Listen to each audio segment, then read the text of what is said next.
In April 1989, Namco, or Namcot, released Dragon Buster 2, Yami no Fuin. That means Seal of Darkness. The title Dragon Buster might suggest you'll catch dragons red-handed in the midst of their dastardly crimes, or maybe help some dragons bust, if you know what I mean. But really, you're here to slay dragons. Although Namco never released Dragon Buster 2 outside of Japan, every word is in English. This wasn't uncommon back then. The Adventure of Valkyrie was in English too, for example. In an inversion of the typical storytelling ratio, the in-game text crawl is a lot more detailed than the story in the instruction booklet. The people of the land, which is not yet the Kingdom of Lawrence, live in terror of the dragons and demons, and only the true sword can free them. A hero appears. His name is Karl. He is a little expert archer who goes on an adventure with you. Aww, Karl is like our little buddy. I'm fine with a little hero. They can't all be brawny tough guys. To stop the dragons and demons, Karl has to travel through 6 provinces, slaying the dragon that rules over each to free the people. We are alone in a deadly primeval wilderness. In each province, there are multiple level types: caves, trees, towers, castles, and catacombs. Each level type functions the same way. The player begins in a small lit patch of an otherwise black cavern or ruin. Moving Karl toward the darkness reveals more of the map little by little. It's not that Karl has a torch, as previously visited portions of the map stay lit. Walking into the inky shadows feels like walking not into mere darkness, but into a place where no light exists. Like a real-life deep cave. Or like FromSoft's Shadow Tower. Your goal in each level is to find an exit to the dungeon, which takes the form of a little door. In the original Dragon Buster, you could see the sunny world beyond the door, but this sequel is grimmer and won't show you light. Sometimes a door is already present, as is usual for architecture, but a door might also appear as a drop from a slain demon. A locked door does you no good, though. You'll also need to find a key to open the door. Keys also appear as an item drop. Karl can take multiple hits before losing a life. Or a Karl, as they're called on the menu. We have a whole set of Karls! Instead of a typical health bar, which might violate the verisimilitude of these bleak environments, the amount of HP Karl has is represented in the color of his tunic and boots. The color changes with each blow, allowing Karl to take 4 hits before losing a life. I guess this little twink archer strips out of his dress into a new one after each blow. Kinky. Depleting your whole stockpile of Karls means a game over. Fairies can restore health, 1 hit point per fairy. Grabbing a fairy at full health adds them to the inventory, and 4 such captured fairies yield 1 additional Karl. Fairies are usually rare, but some optional levels exist only for replenishing health and are packed with fairies, if you can kill the demons holding the fairies without taking more damage than you restore.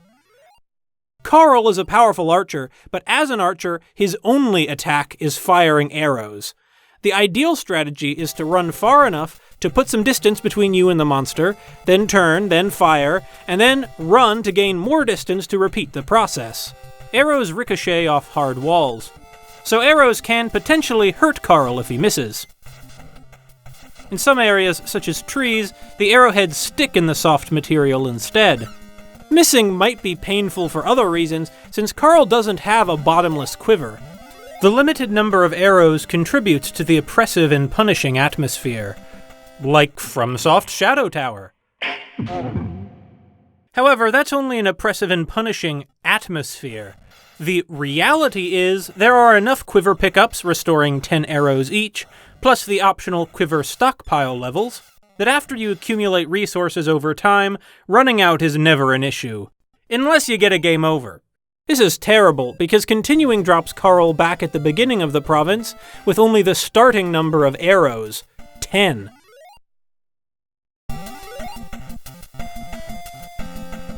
There's background music in the overworld map, but there's none in these dungeon levels. I'm sure some people would whine this is just cheap, but it results in a heavy atmosphere, the silence punctuated only by your footsteps and the sounds of unseen, horrid demons.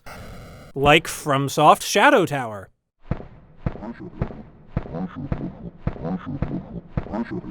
I deceived you. There is some music. Picking up a shield triggers temporary invincibility, Starman style. Given how deadly the dungeons can become, just blasting around killing enemies in one hit is greatly satisfying. Each level is a looping maze. Because there's no way to leave pebbles behind you like Hansel and Gretel, becoming lost is very easy. I spent minutes at a time just trying to find my way back to a door I happened upon earlier in a vast maze of identical empty rooms. This is dangerous because each stage has an invisible time limit.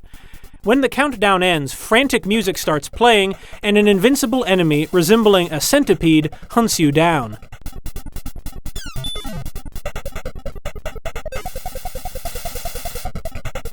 Our demonic foes come in two shapes. I'll call them the Big Punks and the Troublemakers. Let's start with the Big Punks. From the blackness, these larger, stronger enemies release distinct screams, growls, and clatters when Carl draws near, alarming juxtaposed with the deathly silence that prevails in these gloomy caves and ruins. The sounds alert the player to the presence and variety of Big Punk nearby, as each enemy type makes a different sound. These things look like sauropods, but the instruction booklet identifies them as Fafnir, a dragon from Norse mythology. Tolkien probably based Smaug off him. If you wonder why we fight the fearsome Big Punks instead of fleeing, these enemies are the type that carry the keys you need to open the dungeon exits. Each level has a single enemy that carries the key, so you just have to find them and kill them one after another until you happen to nab the key. The goal in each province is not, however, to clear all the levels. Instead, the objective is to defeat the boss, the demon that rules the province. Not mere Fafnirs, these ones are full-fledged dragons. In the Japanese manual, they're dragons like the English word dragon. Every other level in the province is an obstacle between Carl and this dragon's Cloudy Mountain. The dragon's lair is the 6th level type. Each province has one, and most other levels are obstacles between you and this special mountain. The fire-breathing fiend hides deep in its den, a particularly complex and labyrinthine cavern crawling with Big Punks. At least the dens also contain pools of healing water, as well as a fire arrow power-up that makes Carl's shots temporarily do more damage. My strategy for busting a dragon is running in with full health and spamming those arrows.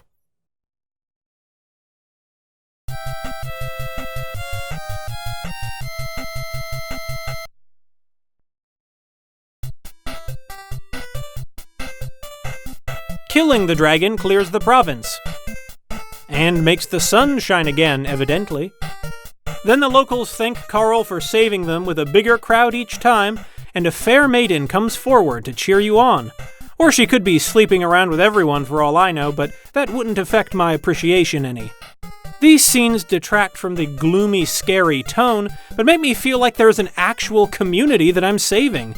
Encourages you to keep going. At first, Dragon Buster 2 is pretty easy. Enemies are slow, and you attack them from a distance. But don't think you can comfortably stay out of your foe's reach forever.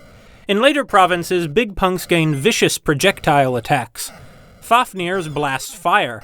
They can also flash shields around them that repel arrows. Brutal.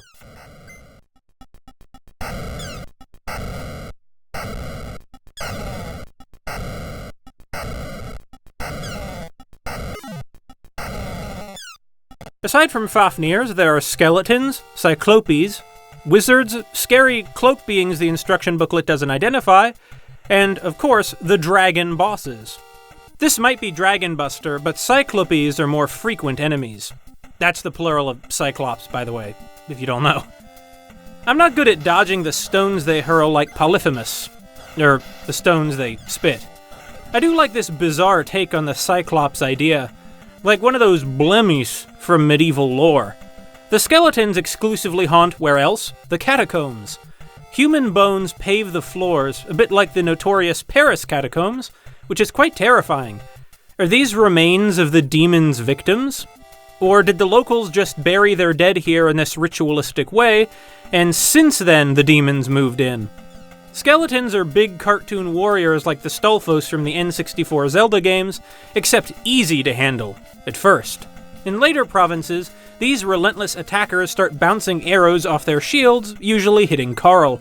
When I managed to dodge the deflected arrow, I'd run far enough back from the skeleton that the fickle monster would rush off into the darkness, forcing me to spend way too much time trying to find it again. Wizards might be deadlier than the dragons themselves. At least I never figured out how to handle their flying knives. As a result, whenever possible, I avoid towers, a wizard's natural habitat, of course. The tinier ones, I call troublemakers, become more and more frequent in later provinces. These levitating manta ray-like creatures initially seemed so peaceful I felt bad for killing them, so I tried to leave them be instead of wasting my arrows.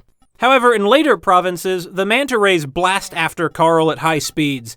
No regret killing every last one of the vermin at that point. Except that, unlike the big punks, these manta rays respawn. Another nuisance are invincible red slimes oozing along the floor like a magnet drawn to you. In later provinces, they begin blasting electricity around them.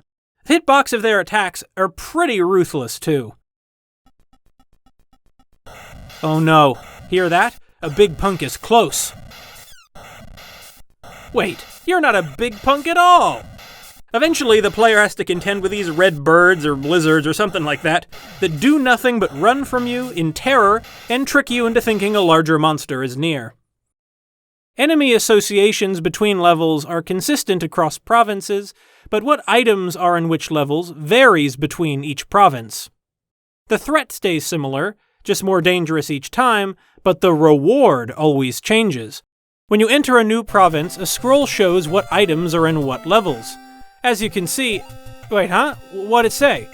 Who could take in the info that quickly? You can't check the scroll again either, at least not in any way I figured out. Miss it in those seconds, and sorry so much for having any strategy. Just pray to your god and hope you don't die. Let's use the power of pausing the video and take a look. This scroll, which is for the third province, informs us that clearing a cave will yield a camel, and clearing a tree will yield a hammer. The castles are full of fairies, while the towers are full of quiver pickups. These latter two items, however, are found in the dungeons themselves, rather than by clearing the dungeon. The camel and the hammer are items that only exist in the province map between the dungeon levels. In this case, the camel allows Carl to cross a desert, and the hammer allows him to tear down a fence. Both methods allow the player to bypass certain levels, or access levels that contain stockpiles of fairies or arrows. Different provinces have different biomes, and so involve different equipment, such as boats to cross lakes. No lakes in this desert province, though. Look, a butterfly! Something I love about obscure video games like this is you'll encounter details like a butterfly nobody's documented. You'll see wonders few have. This is where I'll be honest with you. I'm a fraud. I never finished Dragon Buster 2. While the video game became difficult, I bet I could have finished it if I was determined to, but while I enjoyed the horror-like tone and strategic approach to each province at first, eventually the dungeons became too tough and too repetitive. I beat Phantom Fighter and Esper Dream, but sometimes I need a break.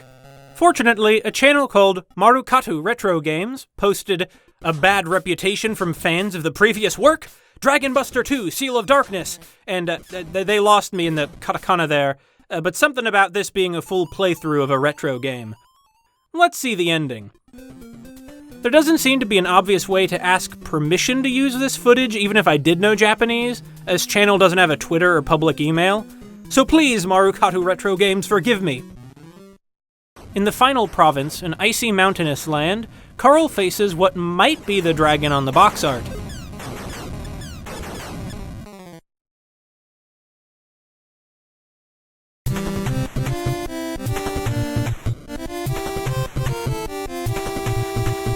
Is this dragon the Seal of Darkness?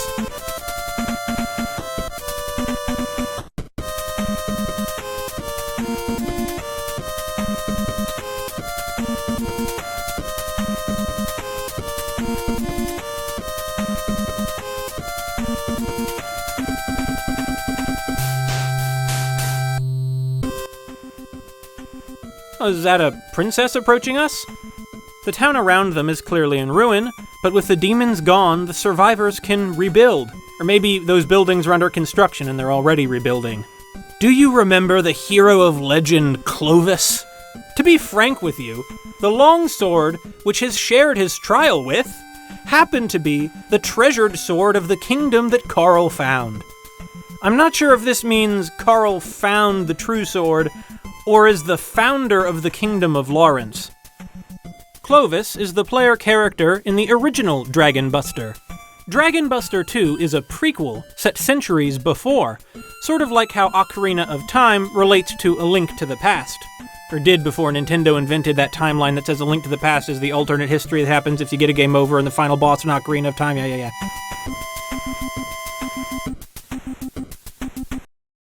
Dragon Buster 2 takes on the popular top-down action game format, a major departure from the original, a 1984 arcade game. But there are commonalities. Yes, look at Clovis swing the true sword, bobbing around in the air, flailing wildly. Such a majestic weapon. In the first Dragon Buster, each set of levels is called a round. You play as Clovis, a royal bodyguard of the Kingdom of Lawrence who sets out to rescue Princess Celia. This involves killing hundreds of monsters and slaying the dragon that rules the mountain at the end of each round. As in Dragon Buster 2, the overworld map offers some freedom, with branching paths allowing the player to choose between multiple levels. The goal isn't completing every level here either, but just reaching the dragon's mountain and busting it. All the level types in Dragon Buster 2 are present in the original except for the giant trees. There are even catacombs heaped with skulls. Some levels are straight paths, but others are maze-like. Like in 2, there are smaller troublemakers and big punks that are more like mid-bosses. The player's goal in each level is to slay the big punk that will leave behind the exit door. The Fafnirs, skeletons, wizards, and the hooded figures from 2 were all lifted from this original, as were a few of the troublemakers. The wizards even have the flying knives and use them to juggle you. Perhaps Carl didn't do such a good job making the land safe after all. Each level features a hidden time limit counting down to a hideous beast called the Cave Shark clamping onto Clovis to drain his HP.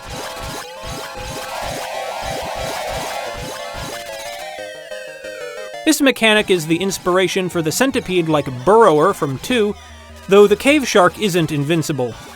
The original gets pretty chaotic, as you can see, and has many more enemy types and a larger, more complex inventory. There's Celia.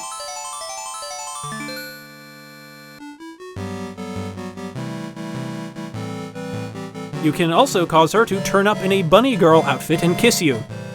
Rescuing her doesn't complete the game, surprisingly enough. The 1987 Famicom port of Dragon Buster introduces more items, such as magic amulets and lamps. There are also items used for navigation on the map screen, an idea Namco carried over into Dragon Buster 2. This might not come through in the footage, but the controls are much jankier. I felt like I was entirely in command of Carl's motions, whereas Clovis has his own agenda. Jumping is the worst. In levels that involve a lot of leaping from ropes and ledges, that's a recipe for doom. This Famicom version reinterprets the score as EXP. Along with the numerous useful magic items and spells, the EXP system incentivizes exploration and thoroughness. In contrast, Carl never becomes stronger or gains any equipment or items, except a few fire arrows and the brief invincibility shield. Despite the tighter controls and crisper 1989 graphics, Dragon Buster 2 simplifies the original's gameplay a lot and reduces the enemy variety.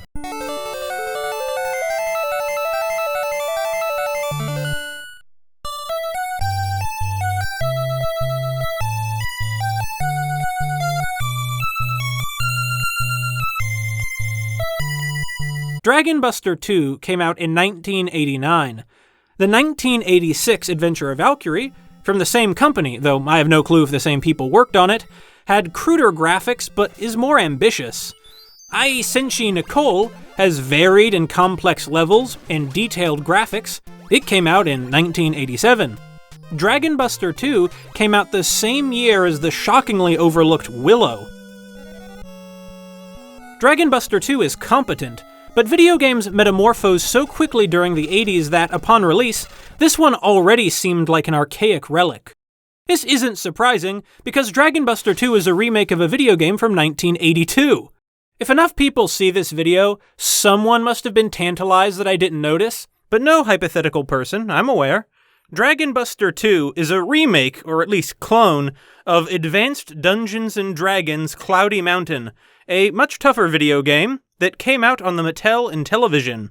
Probably an unauthorized remake, but I'm not sure. In Cloudy Mountain, you command a party of 3 bow-wielding adventurers navigating an overworld map to clear dungeons to advance toward Cloudy Mountain. Dying in a level permanently kills one of the party members. A more literal, and bleaker, take on the notion of having multiple Carls. The objective is to recover a crown from the depths of Cloudy Mountain, rather than slay dragons per se, but there are still dragons around to bust. The unforgiving challenge, minimalist soundscape, and darkness generate a scary tone despite the graphical simplicity. Dragon Buster 2, in comparison, is inviting. Overworld music tells the player they're on a heroic quest to save the day, and cutesy character graphics tone down the dark mood. The overworld of Cloudy Mountain has only ominous wind, and the minimal pixels create both an abstraction in which the mind can imagine nightmares and an austere naturalism. Cloudy Mountain consists of one randomly generated overworld map compared to the multiple provinces of Dragon Buster 2, but it's all here. The archer, the limited ammunition, clearing away fog of war shadows in silent tunnels, multiple possible paths to the goal, knowing a large enemy is near from the noise it produces, and even collecting items from dungeons to navigate environmental obstacles on the overworld. The similarities are too numerous to be a coincidence. This exceeds the degree of imitation typical in video games. Devil World copies Pac-Man, but Devil World is nonetheless as different in gameplay and aesthetics from Pac-Man as Mountain Dew is different from Coke. How's that for a metaphor? As we saw in Famicom Adventures Episode 7. Go watch it! Aside from adding more detailed tile sets and Famicom-style super deformed characters, the developers at Namco incorporated many enemies and environmental themes from Dragon Buster into their clone of Cloudy Mountain. Whether this is enough for Dragon Buster 2 to transcend its status as blatant copycat is a question I'll leave unanswered. Before the usual calls to action, I want to mention that I now have a Ko-fi I'll be linking in my video descriptions and on the channel main page. If you value or enjoy this, or any of the videos I've worked hard on, I would be really grateful for a donation. Think of it like tipping a waiter for their service. Anyway, that's another Famicom video game down. You sick of these frivolous Famicom videos yet? You can like the video, write a comment if you have something to say, and subscribe to my channel if you haven't. Next time on Famicom Adventures, to heck with fantasy, let's try a modern-day urban setting.